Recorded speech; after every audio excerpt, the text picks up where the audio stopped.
So I hate to do this segment, but I'm going to do this segment. I feel compelled to show you all what went viral on Twitter the other day. We may have found the real-life Clayton Bigsby from Chappelle's Show. In other words, the black white supremacist who hates black people. He's black, but he kind of hates black people. Now, maybe that's a little unfair. Maybe it's a little bit of a stretch. But is it really?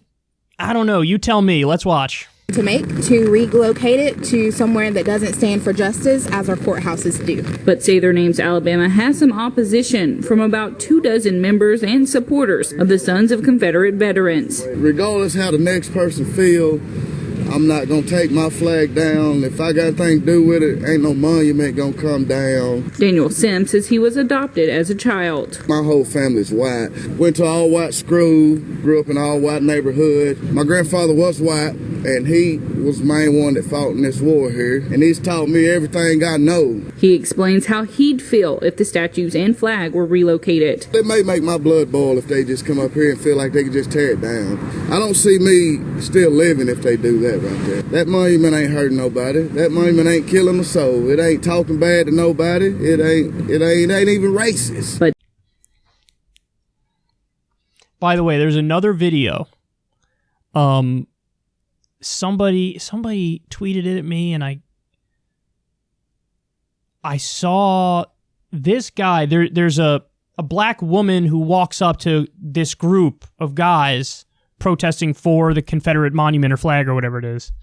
And one of them says, like, America, love it or leave it. And then the black guy goes, why don't you go back to Africa?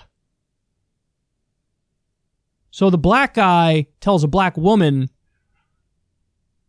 because somebody had said something to the black woman, and so she goes up and she's recording it, and she's like, why don't you tell me what you told me before, or something like that. And then they're like, hey man, America, love it or leave it. And the black guy says to a black woman, why don't you go back to Africa?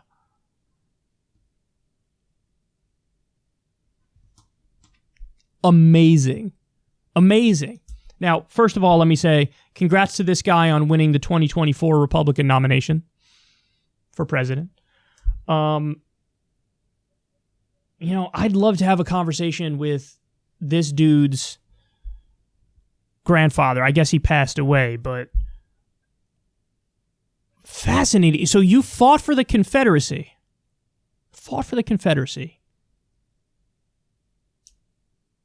He must have been, I mean, seems like he would have been absurdly old. But anyway, and then you adopted a black kid?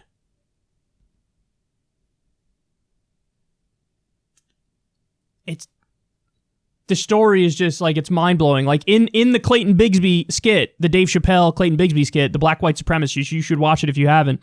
There's one point where they take his hood off and everybody sees he's a black white supremacist, and somebody in the audience, their head like literally explodes, and you see that's me thinking about this guy's grandfather, who apparently was pro-Confederacy, which means pro-slavery, and then he adopted and raised a black kid or something. Trying to wrap my mind around all this stuff, bro.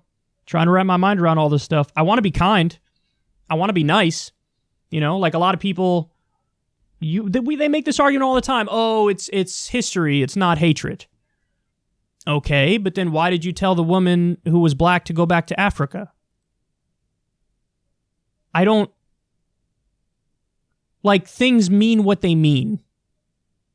I guess there's some nuance and there's a spectrum of the interpretation of what it means, but we can't disagree with the origin of it. We know what the origin is.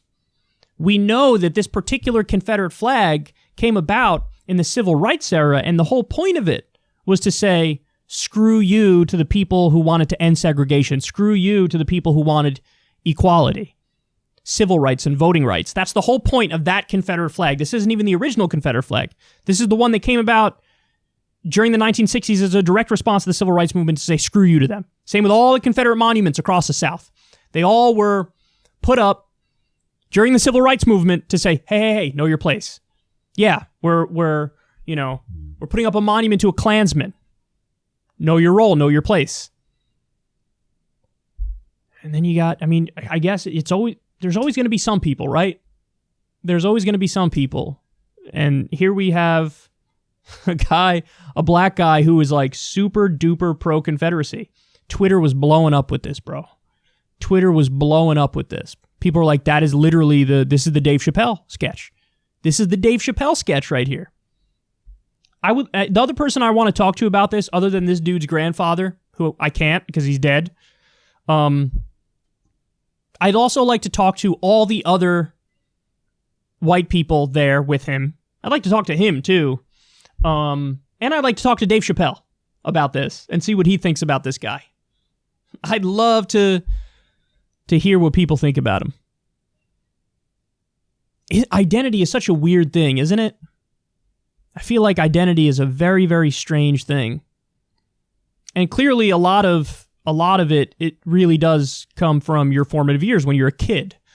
And this guy obviously related. He views himself as like, I'm just like all the white people around me. And if they believe in things that are against people who look like me, well, I guess that's okay because they're not talking about me. They're talking about the other people who look like me.